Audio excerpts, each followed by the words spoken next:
अस्सलाम वालेकुम स्टूडेंट्स, मैं हूं आपका टीचर हमाद। तो जैसा कि स्टूडेंट्स प्रीवियस लेक्चर में हमने डिस्कस किया था how to solve linear equations. तो लीनियर इक्वेशंस को सॉल्व करने के लिए हमने कुछ डिफरेंट मेथड डिस्कस किए थे, जैसे कि ग्राफिकल मेथड था, एलिमिनेशन मेथड था, substitution method, cross multiplication method, matrix method और डिटर्मिनेंट मेथड। तो स्टूडेंट्स आज हम डिस्कस करेंगे कि लीनियर इक्वेशंस इन 2 वेरिएबल्स और 3 वेरिएबल्स को हम कैसे सॉल्व कर सकते हैं।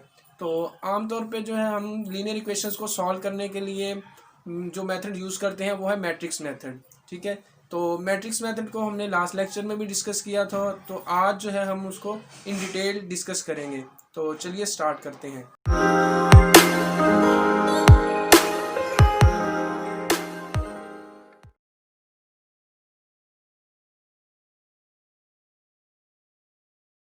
स्टूडेंट्स, जैसा कि हम ऑलरेडी डिस्कस कर चुके हैं कि लीनियर इक्वेशन के सॉल्यूशन कैसे फाइंड करते हैं, उसके हमने डिफरेंट मेथड्स भी पढ़े थे लास्ट लेक्चर में। तो आज हम देखेंगे कि लीनियर इक्वेशन इन 2 वेरिएबल्स और 3 वेरिएबल्स हम कैसे सॉल्व कर सकते हैं, इसका सॉल्यूशन कैसे फाइंड करते हैं। तो आम तौर पे जो है हम लीनियर इक्वेशन का सॉल्यूशन फाइंड करने के लिए जो मेथड यूज़ करते हैं ना, वो मैट्रिसेस वाला मेथड होता है जो हमने लास्ट टाइम भी डिस्कस किया था। तो आज जो है हम इस मेथड को थोड़ा सा डिटेल में डिस्कस कर लेते हैं। let us first understand why do we prefer using matrices to solve a system of linear equation। ठीक है, सबसे पहले तो हम ये देखते हैं कि मैट्रिसेस मेथड को क्यों यूज़ करते हैं हम लीनियर इक्वेशन को सॉल्व करने के लिए। Consider the linear equation in one variable 5x is equal to 2x plus 3। ठीक है, ये हमने एक लीनियर इक्वेशन ले ली है in one variable. We can easily figure out x is equal to 1। Mean इससे हम x की इजीली वैल्यू फाइंड कर सकते हैं। 5x minus 2x is equal to 3 हो जाएगा और x इज इक्वल टू 1 आ जाएगा। Now when we are given a pair of linear equations consisting of 2 variables, यानी कि अब हमारे पास जो है लीनियर इक्वेशन का पेयर गिवन हो, यानी कि 2 लीनियर इक्वेशन हो और कंसिस्टिंग ऑफ 2 वेरिएबल्स हो, we use simultaneous linear equations concept to find out the value of the unknown variables. Similarly, if we have number of linear equations consisting of number of variables, then the process to find out the value of the unknown variables becomes tedious and complex. To solve such equation, use of inverse matrix is comparatively easier. मतलब कि उन्होंने कहा कि अगर तो हमारे पास दो equations हों, लीनियर इक्वेशंस, 2 लीनियर इक्वेशन हो, तो उसको हम साइमल्टेनियस लीनियर इक्वेशन के मेथड से सॉल्व कर सकते हैं, यानी दोनों को ऐड करके सब्ट्रैक्ट करके वो सॉल्व कर सकते हैं। अगर तो हमारे पास 3 इक्वेशंस हो जाएं, 4 हो जाएं या इससे ज़्यादा हो जाएं, तो हमारे लिए ये जो मेथड है ये कम्प्लेक्स हो जाएगा, इसे हम सॉल्व नहीं कर पाएंगे। तो इसके लिए जो है हम यूज़ करते हैं मैट्रिक्स वाला method. So now we will learn how to use an inverse matrix to solve the system of linear equation। तो अब हमारे पास देख लें solving linear equations using inverse matrix. Inverse matrix method होता क्या है? Consider the system of equations. ये हमने एक सिस्टम ऑफ इक्वेशंस कंसीडर कर लिया है, यानी हमारे पास 3 इक्वेशंस हैं, 3 लीनियर इक्वेशंस हैं consisting of 3 variables. x y z 3 variable हैं, a1 b1 c1 ये क्या है कोफिशिएंट्स है, और d1 d2 d3 ये सारे कांस्टेंट्स है। ये हमने 3 इक्वेशन का एक सिस्टम ले लिया है। ठीक है, अब इसको हमने क्या करना है, इन इक्वेशंस को फर्स्ट ऑफ ऑल हमने कन्वर्ट करना होता है मैट्रिक्स फॉर्म में, where d1 d2 d3 are not all 0। ठीक है, कांस्टेंट मैट्रिक्स है, ये 0 नहीं होने चाहिए। लेट कर लिया ए मैट्रिक्स हमने कंसीडर कर लिया जो हमारे कोफिशिएंट्स थे, a1 b1 c1 a2 b2 c2 a3 b3 c3, ये कोफिशिएंट्स का हमने एक मैट्रिक डिस्कस कर लिया है। ठीक है, लेट कर लिया है। इसी तरह बी मैट्रिक्स जो है वो हमने अपने जो हमारे पास वेरिएबल से उसका लेट कर लिया है x y और z, और सी मैट्रिक्स का नाम दिया हमने अपने d1 d2 d3 यानी कि जो हमारे कॉन्स्टेंट्स हैं। ठीक है, A is known as the coefficient matrix, यानी कि ये वाला जो हमने A लिया वो कोफिशिएंट मैट्रिक्स कहलाएगा of the system of linear equations. We can write the given equations as follows, यानी कि जो अब हमने ये मैट्रिक्स लिखे हैं इनको हम कैसे लिख सकते हैं, a1 b1 c1 a2 b2 c2 A3 B3 C3, इसी तरह XYZ और D1 D2 D3। ठीक है। Now two cases arises which are explain further, यानी कि अब हमारे पास दो केसेस बनते हैं। फर्स्ट वन है हमारे पास if A is singular matrix, यानी कि जो हमने ए मैट्रिक्स रखा है आया कि वो हमारा सिंगुलर है या नॉन सिंगुलर है। ठीक है। अब हमारा नॉन सिंगुलर क्या होता है, सिंगुलर क्या होता है, वो भी हम डिस्कस करेंगे इसमें। We know that if a matrix is non singular, non singular क्या होगा, that is the value of determinant of the matrix is not zero, यानी कि ऐसा मैट्रिक्स जिसका डिटर्मिनेंट लें वो नॉट इक्वल टू ज़ीरो आए।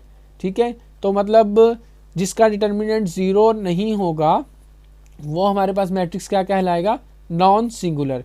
Then the inverse of such a matrix exist, और इन्वर्स की कंडीशन हमारे पास ये होती है कि जो नॉन सिंगुलर मैट्रिक्स होता है उसी का इन्वर्स एग्जिस्ट करता है।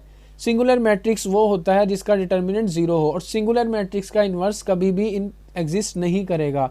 क्योंकि आप लोगों को इन्वर्स का फार्मूला पता है कि ए इन्वर्स किसके इक्वल होता है, 1/a मॉड एडजॉइंट ऑफ ए, क्योंकि ए मॉड जब ज़ीरो वैल्यू पुट करेंगे तो वो अनडिफाइंड फॉर्म बन जाती है, इसलिए सिंगुलर मैट्रिक्स का जो है वो इन्वर्स एग्जिस्ट नहीं करता, जस्ट नॉन सिंगुलर मैट्रिक्स का इन्वर्स एग्जिस्ट करेगा।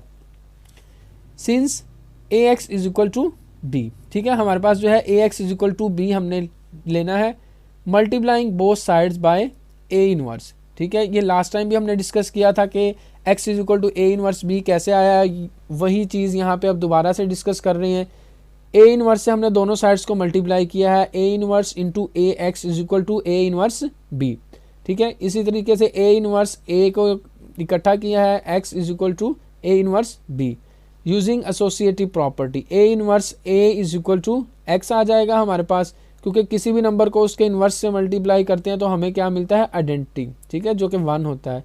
X is equal to A inverse B आ गया है यहाँ से हमारे पास। तो हमने वैल्यू जो है वो एक्स की ही फाइंड करनी है। As inverse of a matrix is unique, therefore the matrix equation gives unique solution for the given system of linear equation. तो हमारे पास सोल्यूशन भी यूनिक ही। अब केस सेकंड है, केस सेकंड में क्या है, if A is a singular matrix, अगर हमारे पास ए क्या होगा, सिंगुलर मैट्रिक्स होगा।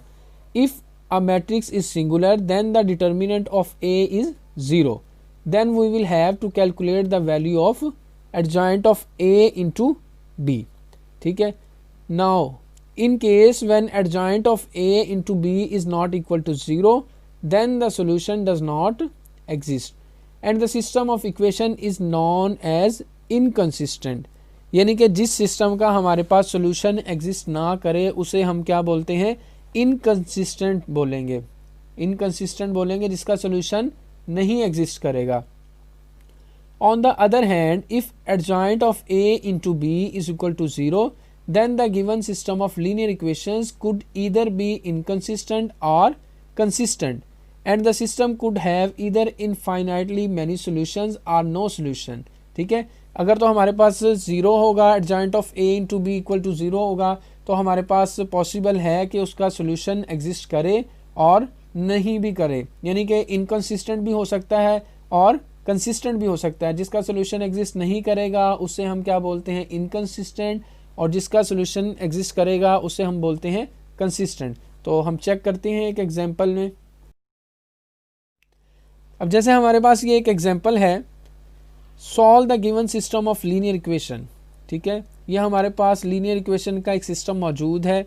x plus 3y minus 2z is equal to 10, 2x minus y plus 6z is equal to 3, x plus y minus 2z is equal to 5। अब इसका हम solution देखते हैं। We can write the above equation in form of matrix as follows. ये देखें, A X is equal to B जो हमने discuss किया है, ये हमारे पास फर्स्ट ऑफ ऑल ए आ गया। ए हमारा क्या था, कोफिशिएंट मैट्रिक्स। ठीक है, ये जो हमारे कोफिशिएंट्स हैं, एक्स के साथ जो वैल्यूज़ हैं, वाई के साथ, जेड के साथ, ये हमारी कोफिशिएंट्स हैं। ठीक है, ए एक्स, एक्स जो हमारे वेरिएबल्स आ गए is equal to B, B हमारा जो है वो ये कॉन्स्टेंट्स आ गए। To find the matrix X we need to find the inverse of matrix such that X is equal to A inverse B. ठीक है, तो यहाँ पे जो है हमारे पास A inverse is equal to ये हमने डायरेक्ट लिखा हुआ है, ठीक है, ये मैंने डायरेक्ट लिख दिया। तो आप जो है ए इन्वर्स जो है आप इन्वर्स वाले फार्मूले से फाइंड करें, A inverse is equal to 1/a mod adjoint of A. ये आप लोगों ने फाइंड करने के बाद, ठीक है, यहाँ पे जो है ए इन्वर्स हमारे पास लिखना है क्योंकि यहाँ पे डायरेक्ट किया है। तो अब ये जो ए इन्वर्स की वैल्यू भी आ गई है हमारे पास, और यहाँ पे ये हमारे पास फार्मूला मौजूद है, x is equal to A inverse B, ठीक है। ए इन्वर्स की वैल्यू ये वाली थी और बी वाली ये वैल्यू है, ठीक है। अब क्या करना है, हमने इन दोनों मैट्रिक्स को मल्टीप्लाई करना है।